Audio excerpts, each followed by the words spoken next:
বলিউডের বিখ্যাত জুটি শাহরুখ খান ও কাজল 90 দশকে বেশ কিছু সিনেমায় একসঙ্গে কাজ করে দর্শকদের মন ছুঁয়ে যায় এই জুটি।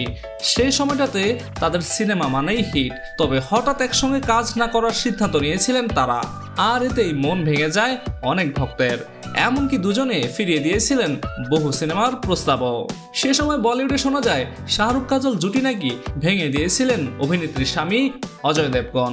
শাহরুখের সঙ্গে কাজলের জুটি হয়ে কাজ করা একদমই পছন্দ করতেন না অজয় দেবগন। তখন একটি সিনেমার প্রস্তাব গ্রহণের কথা ভাবছিলেন শাহরুখ ও কাজল, আর সে কারণেই অজয়ের কাছে অনুমতি চাইতে গেলে শাহরুখকে খালি হাতেই ফিরিয়ে দিয়েছিলেন এ তারকা।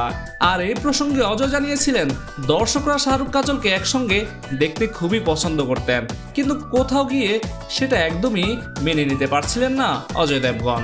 এমনকি অজয় কাজলের বিবাহ বিচ্ছেদ চেয়ে ভক্তরা নাকি ইমেলও করেছিলেন তাকে।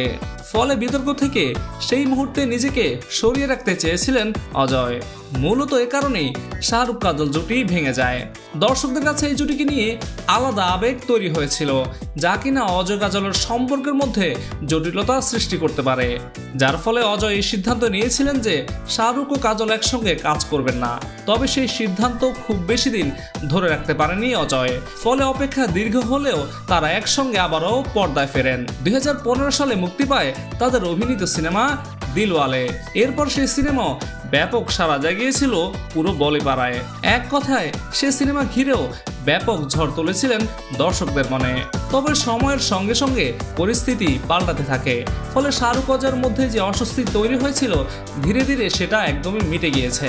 কাজল শাহরুখের সঙ্গে কাজ শুরু করেন।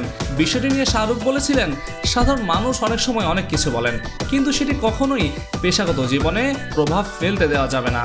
প্রসঙ্গত 1999 সালের 24 ফেব্রুয়ারি 7 পাকে বাধা পড়েন অজয় ও কাজল। বর্তমানে এক ছেলে ও এক মেয়েকে নিয়ে বেশ সুখে সংসার করছেন এই তারকা দম্পতি। 1995 সালের 20 অক্টোবর মুক্তি পেয়েছিল আদিত্য চোপড়ার ছবি দিলওয়ালে দুলহানিয়া লে যায়েঙ্গে।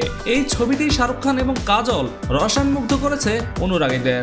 এমনকি ছবি মুক্তির 27 বছর পরেও ছবিটি বেশ কয়েকটি সিনেমা পুনরায় দেখানো হয়েছে। দর্শকরা ইন্টারনেটের যুগেও টিকিট কেটে হলে ঢুকে চুটিয়ে উপভোগ করেন এই সিনেমা। এরপর 1998 সালের 16 অক্টোবর মুক্তি পেয়েছিল পরিচালক হিসেবে করণ জোহরের প্রথম ছবি কুছ কুছ হোতা হ্যায়। এই রোমান্টিক ছবিতে অভিনয় করেছিলেন শাহরুখ খান, কাজল ছাড়াও রানী মুখোপাধ্যায় এবং সালমান খান। 2001 সালের 14 ডিসেম্বর বড় পর্দায় মুক্তি পেয়েছিল করণ জোহরের আরেকটি ছবি কভি খুশি কভি গম। এই ছবিটিও ব্যাপক সাড়া ফেলেছিল পুরো সিনেমা পাড়ায়। এক কথায় অতীতের রেকর্ড বলছে শাহরুখের সাথে কাজলের জুটি কখনোই ব্যর্থ হয়নি। এই তারকা জুটি যত ছবিতেই কাজ করেছেন সবগুলো ছবি হয়েছে ব্যবসা সফল।